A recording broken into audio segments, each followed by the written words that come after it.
தீதும் நன்றும் பிறர் வருகிறது.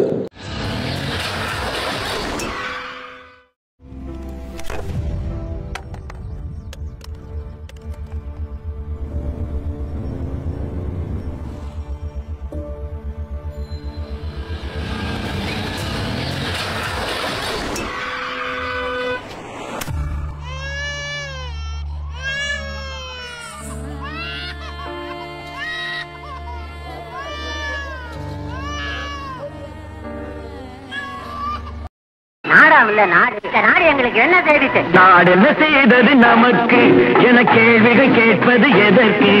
நீ என்ன செய்தாய் அதற்கு என நினைத்தால் நன்மை உனக்கு. நாடு என்ன செய்தது நமக்கு என கேள்விகள் கேட்பது எதற்கு? நீ என்ன செய்தாய் அதற்கு என நினைத்தால் நன்மை உனக்கு. நான் ஏன் பிறந்தேன், நாட்டுக்கு நலம் என்ன புரிந்தேன் என்று நாளும் பொழுதும் வாழும் வரையில் நினைத்திடு என் தோழா. நினைத்து செயல்படு என் தோழா, உடனே செயல்படு என் தோழா.